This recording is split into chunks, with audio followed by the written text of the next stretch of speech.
श्रील प्रभुपाद। ये क्वेश्चन है कि क्या कृष्ण भक्त को साल में एक बार वृंदावन जाना चाहिए? ऑफ कोर्स कार्तिक आता है तो हम जाते ही हैं।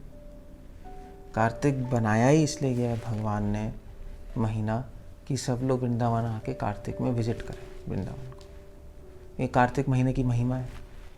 और कार्तिक में वृंदावन में कई लैंप्स होते हैं, कई दूर दूर से साधु आते हैं, कीर्तन्स होते हैं, तो एक अच्छा संग भी मिलता है और एनवायरनमेंट भी बहुत अच्छा होता है, नहीं मतलब ना ज़्यादा ठंड ना ज़्यादा गर्मी। तो साल में एक बार तो वृंदावन जाना ही चाहिए, वो तो कोई क्वेश्चन ही नहीं है। प्रभुपाद ने कहा था साल में एक बार मायापुर भी आओ। मतलब मैं सिर्फ इंडियन डिवोटीज़ की बात नहीं कर रहा, मैं वर्ल्ड वाइड डिवोटीज़ बैठे हैं, चाइना में, अमेरिका में, यूरोप में, तो वो बार बार तो आ नहीं सकते वैसे भी, पहली बात। और ऑफ कोर्स कुछ उस टाइम डिवोटीज़ थे, तो डिवोटीज़ ने बोला प्रभुपाद को, जब गौर पूर्णिमा आई मायापुर में, तो उन्होंने शीला प्रभुपाद को बोला कि शीला प्रभुपाद हम लोग अभी तो हम प्रीचिंग में बिजी हैं, हम लोग नहीं आ सकते गौर पूर्णिमा। प्रभुपाद ने कहा आना है, साल में एक बार ज़रूर मायापुर आना है, धाम। प्रभुपाद ने कहा धाम में आओ और रिचार्ज होके दोबारा जाओ और प्रीचिंग करो। तो जो मायापुर के लिए एप्लीकेबल है वो वृंदावन के लिए एप्लीकेबल है। तो डिवोटी जब बाहर से आते हैं फॉरेन कंट्री से, इतना टिकट भी महंगा होता है, तो पहले वृंदावन आते हैं दिल्ली में उतर के और फिर मायापुर जाते हैं, या पहले कैलकाटा से वृंदावन मायापुर जाते हैं, वृंदावन आके तब जाते हैं। तो दोनों ही ट्रिप लगा लेते हैं और रिचार्ज हो जाते हैं और फिर वापस जाके प्रीचिंग करते हैं। तो साल में एक बार तो जाएं, बहुत ही अच्छा है। मगर ऑफ कोर्स कई बार प्रीचिंग एंगेजमेंट्स होती है तो नहीं जा पाते। ये भी हम ध्यान रखें कि जहाँ हम क्या कहते वो कृष्ण भगवान कह रहे हैं, ना हम तिष्ठामि वैकुंठो योगी नाम हृदय शुभा, कैसे गायन्त भक्त तत्र तिष्ठामि, हाँ, यत्र मत गायन्त भक्त तत्र तिष्ठामि नारद।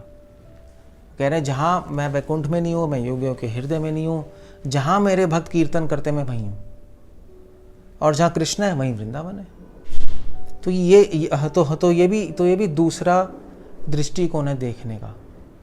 तो जहाँ कृष्ण है वहीं वृंदावन है, ये बहुत इम्पोर्टेंट है याद रखना।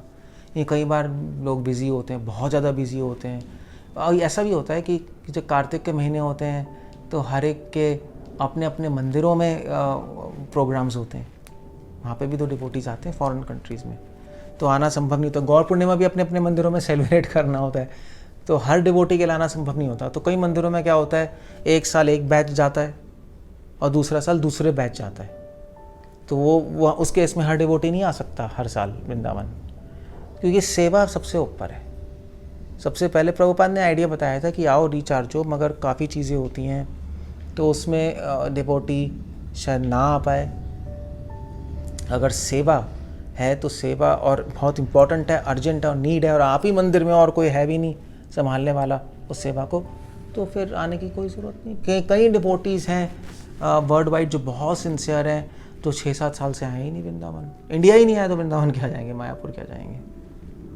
तो जहाँ सेवा हो रही है, जहाँ कीर्तन हो रहा है, वहीं कृष्णा है और वहीं वृंदावन है। ये भी हमें याद रखना चाहिए, वरना हम लोग वरना कंफ्यूज हो जाएंगे। सो इन जनरल हर साल आ सकें तो बहुत अच्छा है, मगर अगर कोई सेवा है बहुत अर्जेंट है और आपके बिना नहीं हो सकती, नहीं आ सकते, कोई प्रॉब्लम नहीं है। जहाँ है वहीं श्रवण कीर्तन कीजिए और वहीं वृंदावन को अपने जीवन में लाने की कोशिश कीजिए, बस। अब क्वेश्चन ये है कि साल में एक बार से ज़्यादा जा सकते हैं। अगर आप 5 रह रहे वृंदावन के तो जा सकते हैं ज़्यादा, मगर ज़्यादा जाने की ज़रूरत नहीं है। आप अपनी सेवा कीजिए, जहाँ है वहाँ सर्विस कीजिए। और वैसे भी श्रील प्रभुपाद ने ये भी बोला है कि वृंदावन से दूर रह के वृंदावन से आकर्षण ज़्यादा होता है। भाई वो क्या कहते हैं, घर की मुर्गी दाल बराबर। जो लोग वृंदावन शिफ्ट हो जाते हैं, वृंदावन में रहते हैं, उनके लिए वृंदावन की वैल्यू ख़त्म हो जाती है। जो हरिद्वार में रहते, गंगा जी की वैल्यू ख़त्म हो जाती है, गंगा जी में स्नान नहीं करते। सो ऐसे ही जो वृंदावन में बार बार जाओगे तो भी उसकी वैल्यू ख़त्म हो जाती है। दूर रह के विरहे में वृंदावन का ज़्यादा स्मरण होता है। विरह में कृष्ण का ज़्यादा स्मरण होता है, वो सबसे इम्पोर्टेंट चीज़ है। जब सीता माँ लंका में थी तब जो उन्होंने भक्ति की, सारे आचार्य कहते हैं वो भक्ति हमें सीखनी चाहिए। जब अयोध्या में राम के साथ थी तो सीता माँ का एग्जाम्पल नहीं आता भक्ति का, मतलब ऑफ कोर्स वो तो डिवोटी है ही, मगर हमें कौन से एग्जाम्पल को फॉलो करना है? जब सीता माँ अयोध्या में थी राम के साथ, या जब सीता माँ श्रीलंका में थी राम से दूर, वो वाला एग्जाम्पल फॉलो करना है। सो इसलिए एक बार इनफ है। आप अगर पास है तो जा सकते हैं, मगर सर्विस सेवा को हमेशा प्राथमिकता दीजिए, वो बहुत ज़रूरी है, उसको कभी मत छोड़िए। हाँ, अगर आप दिल्ली में हैं तो आप 2 महीने में चले गए, 2 दिन रिचार्ज होके आ गए, इधर उधर घूमने से अच्छा तो वहाँ चले गए, वो थोड़ा आपको फ़ायदा है। अदरवाइज़ सेवा कीजिए लोगों को, वृंदावन बांटिए लोगों को, वो ज़्यादा इम्पोर्टेंट है। सुशीला प्रभुपाद तो वृंदावन छोड़ के जा रहे थे, रोज़ चांदनी चौक प्रीचिंग करने। लोगों ने पूछा भी था कि प्रभुपाद इतने बूढ़े हो गए हैं, वृंदावन में भजन कीजिए, बुढ़ापे में तो लोग भजन करने आते हैं, आप कहाँ दिल्ली जाते रहते हैं रोज़? प्रभुपाद ने कहा कि मेरे गुरु ने कहा है कि वृंदावन में रहना माया है। वृंदावन में मेरे लिए, और प्रभुपाद ने कहा मेरे लिए वृंदावन में रहना माया है स्पेसिफिकली, क्योंकि मुझे ऑर्डर मिला है प्रचार का और मैं यहाँ पे पढ़ा रहा हूँ। सो इसलिए ये सारे पॉइंट्स कंसिडर करके फिर आप इस क्वेश्चन का आंसर अपनी लाइफ में खुद ही ढूंढिए। हरे कृष्ण। श्रील प्रभुपाद की जय।